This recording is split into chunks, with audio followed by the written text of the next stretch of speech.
नमस्कार दोस्तों, कैसे हो आप सभी। उम्मीद है कि सब बहुत ही अच्छे होंगे। आप सभी का आपके अपने चैनल लर्निंग बाय संजना में स्वागत है। कल थोड़ा प्रॉब्लम होने के कारण बीच में ही क्लास को करना पड़ा, नहीं तो कल हम लोग अभिव्यंजनावाद भी पढ़ लेते। कोशिश है कि आज इसको कंप्लीट कर ले, अभिव्यंजनावाद हम लोग आज कंप्लीट कर लें। ठीक है, चलिए स्टार्ट करते हैं अपना पहला क्वेश्चन अभिव्यंजनावाद से। निम्नलिखित में से कौन सा चित्र एडवर्ड मुंक द्वारा बनाया गया नहीं है? तो किसने? 3 मई। ये एडवर्ड मुंक ने नहीं बनाया, इसको किसने बनाया? इसको पॉल गॉगिन ने बनाया है। किसने? पॉल गॉगिन ने। इसी को हम गोंगवा कहते हैं, इसी को हम गोया कहते हैं, इसी को हम गॉगिन कहते हैं। ठीक है, नेक्स्ट है ब्लू राइडर किस वाद से संबंधित है? तो ब्लू राइडर अभिव्यंजनावाद से संबंधित है। किससे? अभिव्यंजनावाद से। नेक्स्ट है निम्न में से कौन सा कलाकार बाहोश से जुड़ा है? तो कौन बाहोश से जुड़ा है? तो पालकिली। पालकिली का जन्म कब हुआ था? 1879 में पालकिली का जन्म हुआ था। नेक्स्ट क्वेश्चन है बाहोश स्थित है। बाहोश कहाँ स्थित है? तो बाहोश जर्मनी में स्थित है। बाहोश कहाँ स्थित है? बाहोश जर्मनी में स्थित है। ठीक है, नेक्स्ट है छापा कलाकारों को पहचानिए। छापा कलाकारों को कालक्रम अनुसार पहचानिए। तो सबसे पहले हमारे मंच आएंगे। ठीक है, फिर उनके बाद कौन आएगा? तुजुक लोत्रेक प्रभाववाद से तुजुक लोत्रेक आएंगे। फिर आएंगे हमारे नोल्डेस और लास्ट में एरिक हैकल। ठीक है, नेक्स्ट क्वेश्चन है क्रोचे के प्रभाव के फलस्वरूप कौन से वाद का उद्भव हुआ? क्रोचे के प्रभाव फलस्वरूप कौन सा वाद उत्पन्न हुआ? तो अभिव्यंजनावाद। कौन सा? अभिव्यंजनावाद। नेक्स्ट क्वेश्चन है इनमें से कौन यथार्थ अभिव्यंजनावाद का चित्रकार नहीं है? यथार्थ अभिव्यंजना यानी अति यथार्थवाद का चित्रकार नहीं है, तो डी कुनिंग नहीं है। ठीक है, ये अमूर्त अभिव्यक्तिवादी थे। वो यथार्थ के थे, ये अमूर्त थे।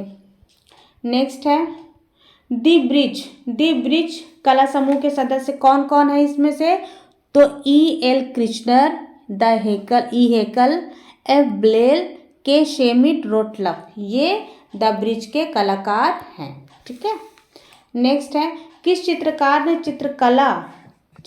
चित्रकला को संगीत के समान विशुद्ध रूप देने की आवश्यकता को पहचाना? किसने? तो पाल क्लीने। किसने? पाल क्लीने। पेरिस की अर्नुओ कलावीथिका में चित्रित एडवर्ड मुंक का विशाल भित्ति चित्र कौन सा है? तो जीवन की चित्रावली। कौन सी? जीवन की चित्रावली। नेक्स्ट है ईसा का ब्रसेल्स में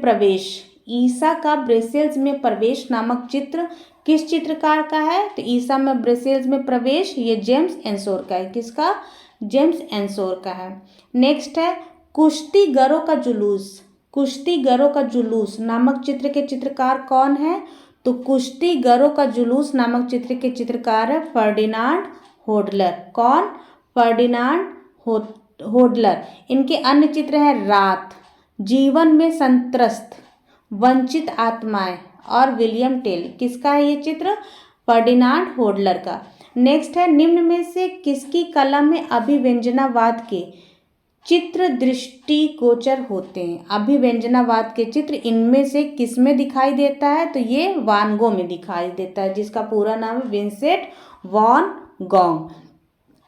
निम्नलिखित में से कौन सा एक सिद्धांत की आधारशिला का संबंधन करता है?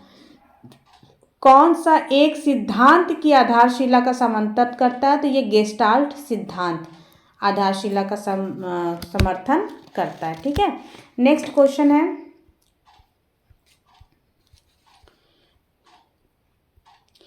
भविष्यवाद की कला घनिष्ठ वस्तु निरपेक्षता व घनिष्ठ यथार्थवाद के बीच दोलायमान रहती है।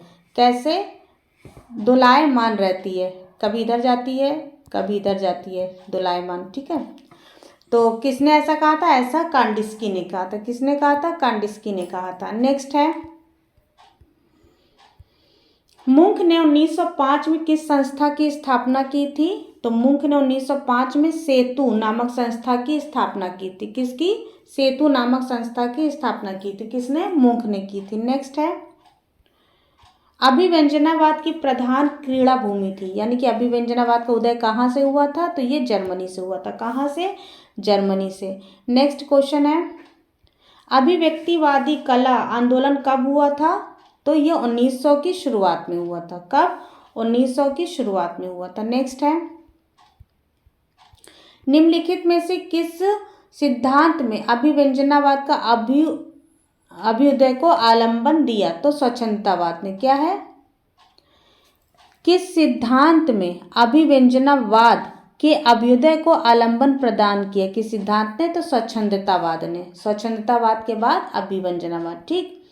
नेक्स्ट है, ऑस्कर कोकोश्का आधुनिक यूरोपियन चित्रकार के किस आंदोलन का प्रतिनिधित्व करते हैं? तो ऑस्कर कोकोश्का किसका प्रतिनिधित्व करते हैं? ये अभिव्यंजनावाद का प्रतिनिधित्व करते हैं। नेक्स्ट है, ब्लू हॉर्स किसने चित्रित किया? ब्लू हॉर्स ये फ्रेंच मार्क ने चित्रित किया। किसने?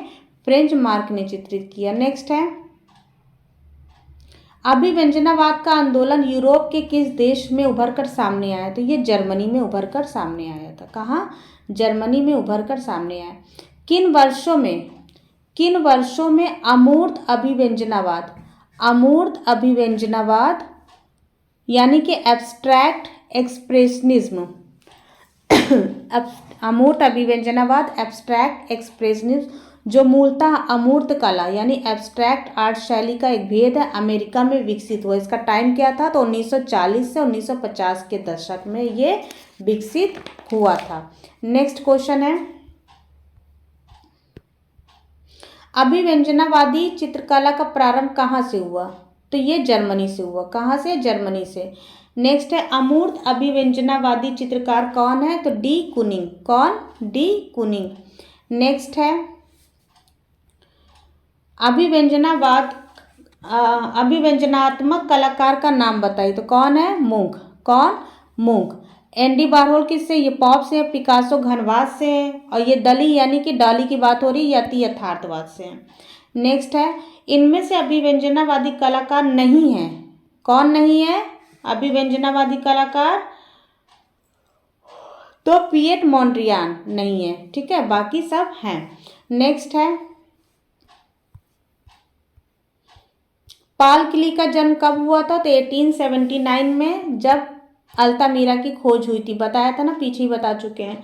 ऑटोबायोग्राफी ऑफ जीनियस किसकी आत्मकथा है? ऑटोबायोग्राफी ऑफ जीनियस ये सल्वाडोर डाली की आत्मकथा है।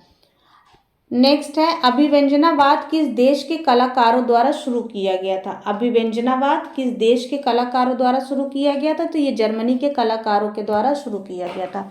इसके पहले हम थ्योरी वगैरह पढ़ा चुके हैं। आप लोग प्रीवियस वीडियो में जाइएगा और थ्योरी देखना बिल्कुल नहीं भूलिएगा। ठीक है, हैंड रिटन नोट्स भी हैं और थ्योरी भी है, उसको ज़रूर देखिएगा। स्पिरिचुअल इन आर्ट के लेखक कौन है? स्पिरिचुअल इन आर्ट के लेखक कौन है? तो वो कांडेस्की हैं। कौन? कांडेस्की हैं। नेक्स्ट है, फ्रेंच मार्क कौन से वाद से जुड़ा था? फ्रेंच मार्क कौन से वाद से जुड़ा था? तो ये अभिव्यंजनावाद से। कौन? फ्रेंच मार्क अभिव्यंजनावाद से जुड़ा था। नेक्स्ट है, ब्लू राइडर नाम के 9 आंदोलन की पहल किस कलाकार ने की थी? ब्लू राइडर नामक ग्रुप के 9 आंदोलन की पहल तो ये कांडिस्की ने की थी। किसने? कांडिस्की ने की थी। नेक्स्ट है, अभिव्यंजनावाद का प्रारंभ किस देश से हुआ? तो अभिव्यंजनावाद का प्रारंभ जर्मनी से हुआ। किससे? जर्मनी से। नेक्स्ट है, ब्लू राइडर ग्रुप किसने चित्रित किया? तो इसको फ्रेंच मार्क ने चित्रित किया। किसने? फ्रेंच मार्क ने चित्रित किया। नेक्स्ट है, फ्रीज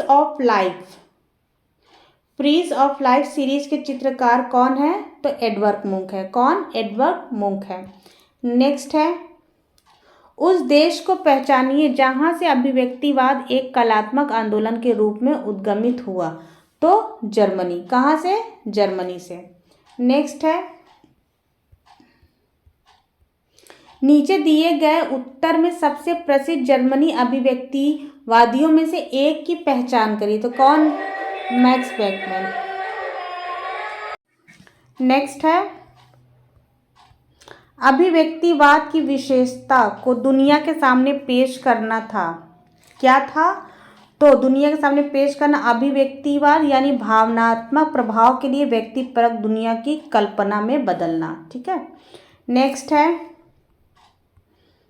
द स्क्रीम शीर्षक वाली प्रसिद्ध अभिव्यक्तिवादी चित्रकला में से एक को पहचानिए जिसको बनाया था एडवर्ड मुंक ने। ठीक है। नेक्स्ट क्वेश्चन है अभिव्यक्तिवादी कलाकारों ने भौतिक वास्तविकता के बजाय किसका अर्थ व्यक्त मांग की है? तो इन्होंने भावनात्मक अनुभव की मांग की है।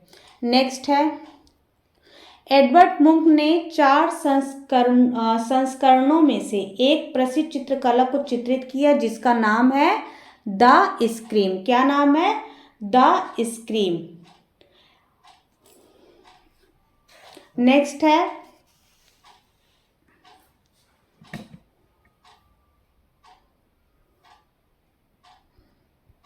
ब्लू राइडर समूह के संस्थापक सदस्य का नाम बताइए। कौन है? तो फ्रेंच मार्क। कौन? French mark. नेक्स्ट क्वेश्चन है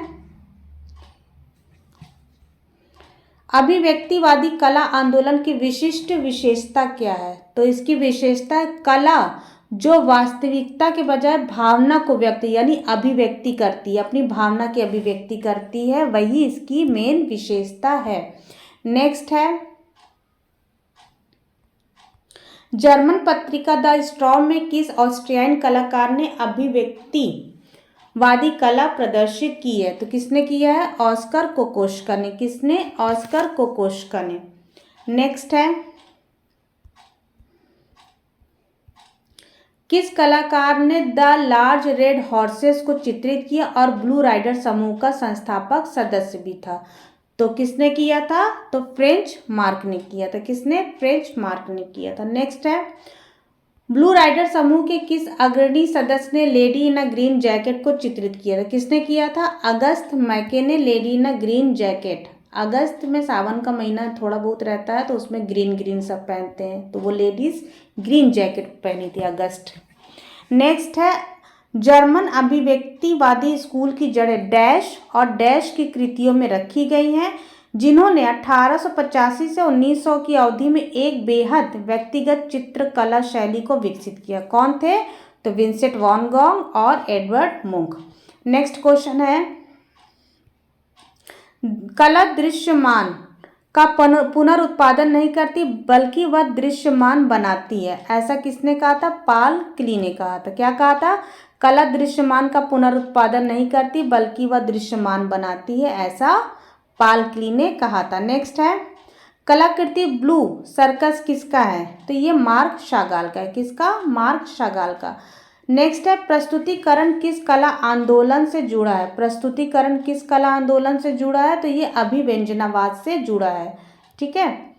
आज तक के लिए बस इतना ही। कल हम लोग दादावाद और अति यथार्थवाद पढ़ेंगे। तब तक के लिए थैंक यू, बाय। मिलते हैं कल की नेक्स्ट वीडियो में। बाकी वीडियो देखना नहीं भूलिएगा। Okay, bye.